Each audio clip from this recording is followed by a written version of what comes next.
Hi, this is the syllabus review for Discovering America since 1945, the honors section. This class meets on Tuesdays from 5 to 7:20, but in part because it only meets once a week, and in part because I don't really like spending class time on this kind of stuff, I want to do this video overview rather than using synchronous class time for it. If you have any questions, of course, always contact me. Email is the best form, and you can see that contact information here. All right, let's get going. So this is the honors section for Discovering America since 1945. This session meets from 5 p.m. to 7:20 p.m. on Tuesdays. We meet via Zoom. You will have received an email link to the Zoom meeting, and that is the same meeting every week, so you can use the same link every week. You can find that link in your email. You can find that on Blackboard.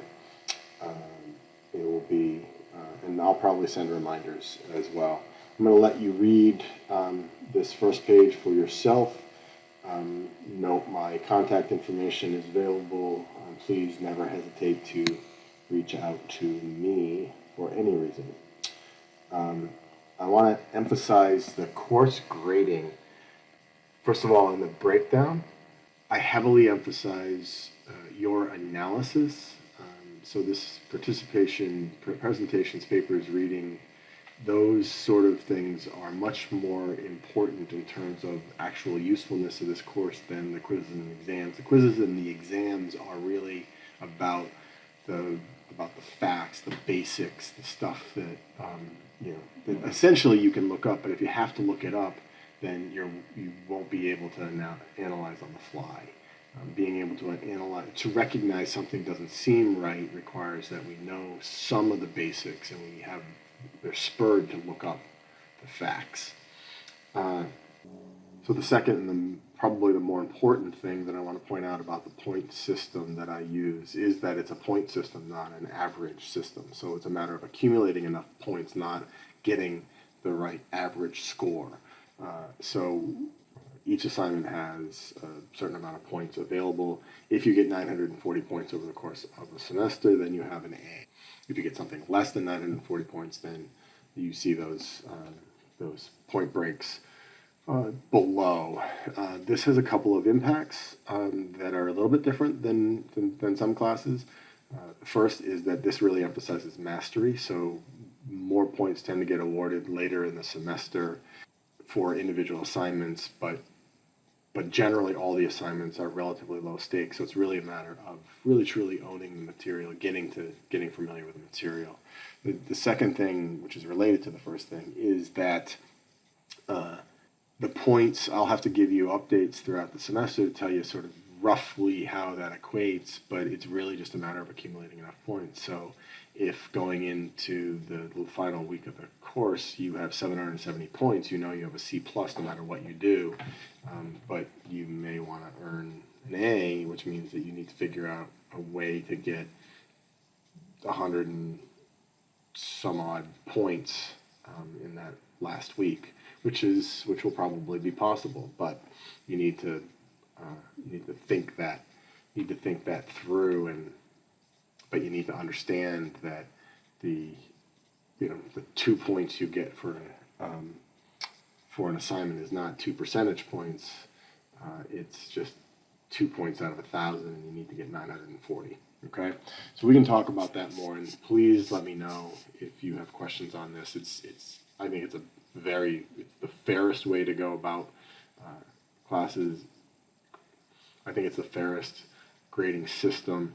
It gives you the best opportunity to have the most grading success in terms of grades, at the same time getting the most value out of the course.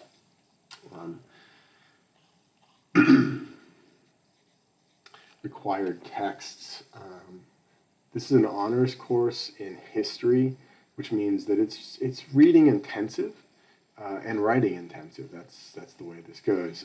We're not going to use a traditional text book in this class. I'm going to rely on you as honor students to have a sense of the basics and to be able to gather those basics more or less on your own if you don't have them. What I want to focus on is some going in depth in a few different places. So we're going to ask you to read 4 different texts, individual books, and they're listed here. I want to emphasize participation is really important. That participation happens both in the synchronous sessions and in discussion boards and in journals, right? So it happens in all those places. That's the way that you demonstrate sort of a conversational involvement in the class. Participation in class, discussion board, and journals. We'll talk more about those in more detail in turn. Reading analyses, each week you'll be expected to turn in an analysis of the readings for the week. You're just going to do 3 to 5 paragraphs.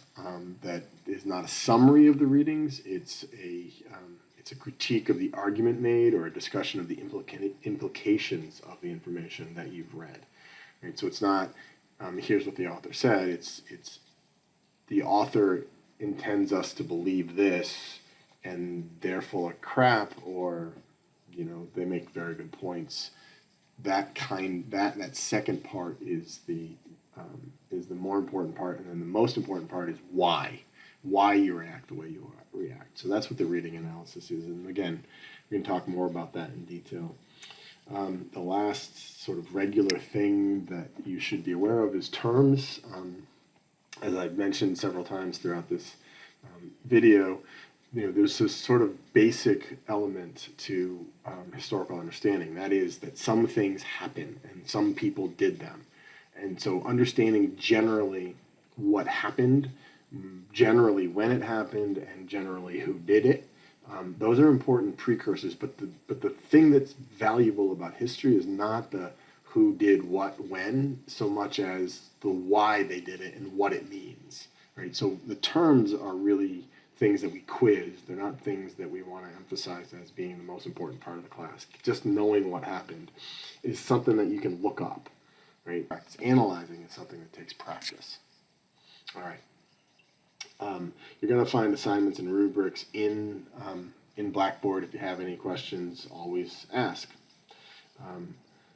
This is a rough course outline. It'll tell you roughly how we proceed through the course. It's both generally chronological, but also topical. So we're not going to cover every element. There's just way too much information to cover for the time frame. So this is a little bit more of a survey course. So I want to go deep in a couple of areas, and then try to brush through as many of the chronological components of modern history as we can. Right, and then the major assignment due dates will be in the syllabus. They won't be exactly as what you see here on the screen, but there'll be 4 book analyses that we do over the course of the semester. There'll be some presentations on your part, along with the midterm and the final exam. Last thing for the syllabus is general suggested reading. So this is it's a reading intensive subject. None of these are required reading, but any of these would be a good way to get a little bit more in depth in the subject that they address. So that's the syllabus. I look forward to jumping right in this Tuesday.